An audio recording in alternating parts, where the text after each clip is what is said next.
Episode 5 of Paramount's Special Ops, Lioness is as thrilling as ever, with wearing night vision goggles, army forces moving and explosives going off. Jo and her men rushed to Cruz's aid when she was knocked out with a date rape drug in the previous episode, but the CIA was mad at them for what they did. In addition, Jo's pregnant daughter was just in a car crash. With so much going on, she's got to juggle many tasks without messing up. People are guessing about what happened in the previous episodes in this fifth installment. What happened in Special Ops, Lioness Episode 5 Recap. In the opening scene of Special Ops, Lioness Episode 5, titled Truth is the Shrewdest Lie, Cruz wakes up at the safe home. The QRF crew, led by Bobby, gets Cruz ready to get back into action once she's over the last event. Jo and Caitlin, in the meantime, visit their daughter Kate in the hospital, where she's having surgery after a car crash. The operation is a success, and the doctor tells Kate she didn't have any big nerve damage. Kate's really hurt and has a long way to get better. The doctor also spills the beans that Kate's body didn't react well to the pregnancy. Caitlin lets Jo spend a few hours with her kid before she has to head back to work. While everything's happening, Neil and Caitlin talk about how hard it is for Jo to be away from her kids and family for work. But Caitlin tells Neil that he shouldn't give up on her since Jo's the boss of national security. But then Kate wakes up and finds Jo by her side.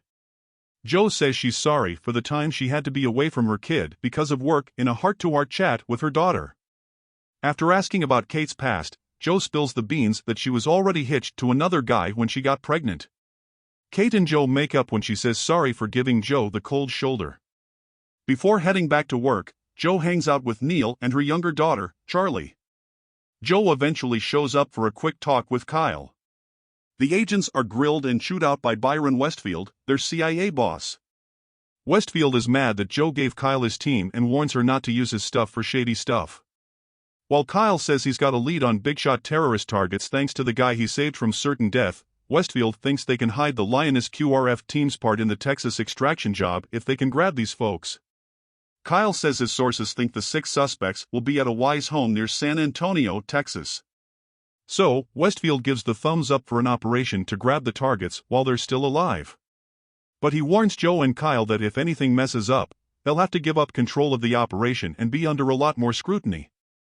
So, the team has to successfully grab the targets without anyone getting hurt.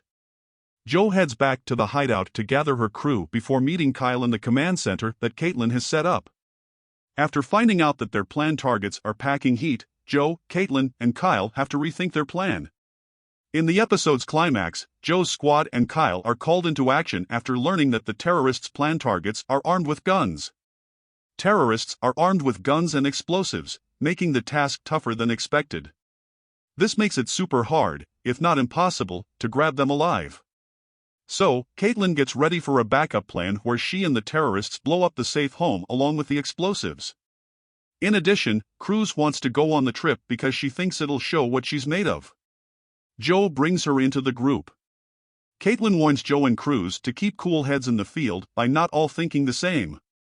Jo's squad grabs their targets during the ambush, but one of them is wearing a suicide vest, so the troops have no other option but to kill him. This puts the operation at risk, and Jo has no choice but to give up the area to the bomb squad. But it's risky to try to take off the explosive vest or even touch it.